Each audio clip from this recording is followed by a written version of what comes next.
Islamic Brotherhood Television. Habib Abdullah bin Abdul Haddad beliau katakan, Allah berfirman, faqala ta'ala wattaqullaha wa yu'allimukumullah. Nah, perhatikan loh, Allah perintahkan wattaqullaha wa yu'allimukumullah. Jadi bertakwalah kamu kepada Allah, niscaya Allah akan mengajarkan kamu berbagai macam ilmu. Jadi Allah yang langsung ngajarin kamu, Allah yang akan berikan ilmu, Allah yang akan anugerahkan ilmu.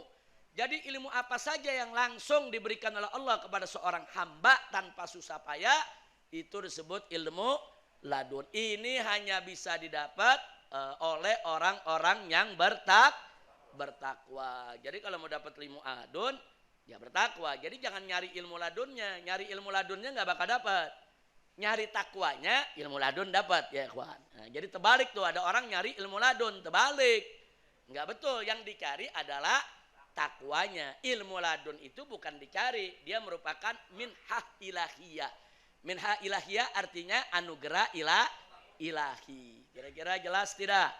Makanya ulama-ulama ahli sufi mengatakan kun taliban al istiqamah falatakun taliban al karamah. Fa innal karamata ta'ti bil istiqamah. Jadi ulama-ulama ahli sufi mengatakan jadilah kamu sebagai pencari istiqamah. Jangan kamu menjadi pencari karamah. Nah, jadi jangan karamah yang dicari istiqamah. Kenapa? Fa innal karamata, maka sesungguhnya karamah itu ta'ti, akan datang sendiri. Lewat mana? Bil istiqamah, dengan istiqamah. Begitu juga ini nih, saudara. Jadi carilah takwa, jangan cari ilmu ladun. Kenapa? Karena ilmu ladun akan datang lewat takwa. Jadi kalau kita nyari ilmu ladun gak bertakwa, gak bakal ketemu. Gak ada orang dapat ilmu ladun tanpa takwa. Tapi kalau kita bertakwa kepada Allah tanpa dicari, itu ilmu datang sendiri, ya kuat. Ada yang minta contoh ilmu ladun, saya kasih contoh. Contoh yang tingkat aulia dulu nih. Contoh yang tingkat para wali. Ada seorang wali, saudara. Dia kalau mendengar satu hadis, ada orang ngomong satu hadis, dia dengar itu hadis, dia langsung bisa menilai, ini hadis sahih, ini hadis dhaif, ini hadis palsu. Nah, sang ulama ini, sang wali ini punya anak. Anaknya tahu kalau bapaknya nggak pernah belajar ilmu hadis. Tapi kok bapaknya bisa tahu? Yang ini sahih, yang ini dhaif, yang ini palsu. Padahal anaknya ini belajar ilmu hadis. Anaknya ulama. Belajar ilmu hadis apa. Kalau mau tahu satu hadis sahih apa enggak, dia mesti cari dulu. Dia ulama. Dia cari, dia buka kitab. Tapi bapaknya nggak pakai buka kitab. Pokoknya begitu ada orang ngomong hadis, langsung tahu ini hadis sahih. Ini hadis dhaif, ini hadis maudhu, palsu, saudara. Anaknya tanya kepada bapaknya, ayah bagaimana ayah bisa tahu? Karena anaknya tahu, bapaknya bukan ahli hadis. Bapaknya nggak belajar ilmu hadis, kok bisa tahu?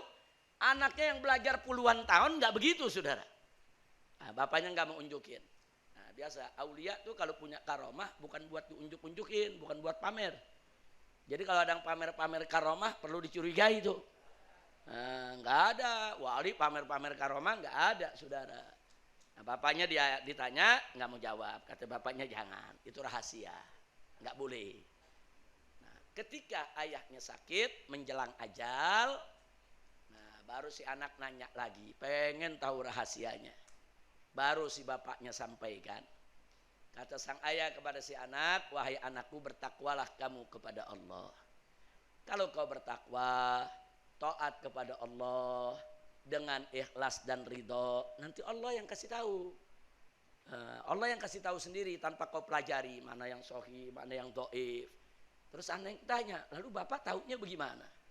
Kata ayahnya, kalau ada orang bicara hadis yang sahih, saya melihat dengan mata saya keluar cahaya dari mulutnya. Nah, kalau keluar cahaya terang dari mulutnya, hadis sahih. Karena ini hadis bukan sembarangan ucapan, ini ucapan Nabi Muhammad Sallallahu Alaihi Wasallam, saudara. Tapi kalau terangnya agak redup, saya tahu ini hadis dhaif. Tapi kalau gelap, nggak ada cahaya sama sekali, ini palsu, bukan ucapan Nabi. Subhanallah. Ini namanya ilmu ladun. Ini nggak ada sekolahan yang begini, saudara. Kita masuk pesantren mana juga nggak ada sekolahan yang begini. Yang begini adanya di jalan takwa. Makanya jangan kaget kalau ahli sufi itu dia bukan hanya punya mata kepala, tapi juga punya mata hati, saudara. Apa beda mata kepala dengan mata hati, saudara? Mata kepala dia menangkap zahir. Yang zahir nih yang kita lihat nih, warna-warni, bentuk, saudara, segala keindahan kita tangkap dengan mata kepala kita. Sedangkan mata hati atau disebut mata batin, dia bisa melihat keajaiban yang gak ada di alam zahir, ya ikhwah. Makanya para aulia Allah yang hatinya bersih, yang hatinya bisa melihat, kadang-kadang mereka lihat yang kita nggak lihat. Mereka tahu yang kita tidak tahu, ya ikhwah. Nah, kalau pertanyaannya, bisakah setiap orang itu mendapatkan mata hati yang bersih? Bisa. Caranya takwa kepada Allah. Takwa kepada Allah, bersihkan hati. Ini mata kita melihat keindahan. Karena mata kita tidak terhalang. Andai kata mata kita terhalang kitab begini. Keindahan di depan kita nggak lihat. Bukan berarti keindahannya nggak ada. Bukan, keindahannya ada. Cuman mata kita yang terhalang, saudara. Begitu juga kalau mata kita kelilipan. Nah, ini keindahan yang ada di sekitar kita nggak kelihatan. Karena kelilipan, ada debu kita punya mata. Bukan keindahannya yang hilang. Tapi mata kita yang terhalang. Ingat itu, keindahannya tetap ada. Cuman nggak bisa kita nikmatin. Begitu juga mata hati. Mata hati itu bisa ngelihat keajaiban, keindahan, saudara. Keindahan alam yang nggak bisa dilihat oleh mata kepala. Tapi kalau mata hati itu tertutup, nggak bisa dilihat. Nah, kalau mata hati itu terhalang, nggak bisa dilihat. Nah, apa yang menutup mata hati? Yang menutup mata hati, yang menutup mata batin adalah al-ma'asi. Maksiat. Nah, jadi begitu kita maksiat, kotor kita punya hati.